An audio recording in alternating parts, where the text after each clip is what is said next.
নীরবতার দেয়াল ভেদ করে ভোরের সোনারোদে ঘাসের বুকে শিশিরের দোলা, মৌমাছি ফুলেতে বিচরণে, পাতাগুলো মরমর আজি বাতাসে।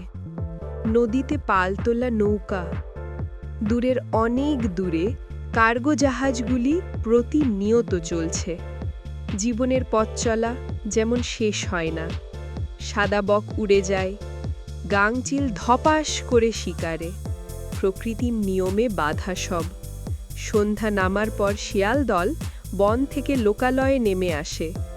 জোনাকিরা দলে দলে বেরিয়ে আসে। উল্তারা এক নিমিষে এ বন থেকে ও বনে আছড়ে পড়ে। পাড়ার দুষ্টু ছেলেরা রাতের আধারে শুনশান নীরবতায় ঘুমিয়ে আছে। বাদুড়ের ডানা ঝাপটানি, সে তো রাতের সৌন্দর্য। জ্যোৎস্না আলোতে প্রকৃতি রঙিন।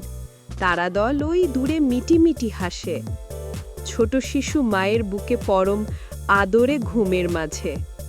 নিয়মের ভাড়া জালে আমরা সবাই। নিয়মের ব্যতয় হলেই ঘটে নানা রটনা, ঘটনা, দুর্ঘটনা।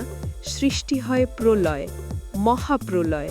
জলোচ্ছ্বাস, ভূমিকম্প, টর্নেডো, অগ্নিকাণ্ড, পারমাণবিক বোমা, লক্ষ লক্ষ প্রাণ বিসর্জন। প্রকৃতির এই নিয়মের মাঝে পৃথিবীতে আসা, আর এই নিয়ম মেনে একদিন চলে যেতে হবে।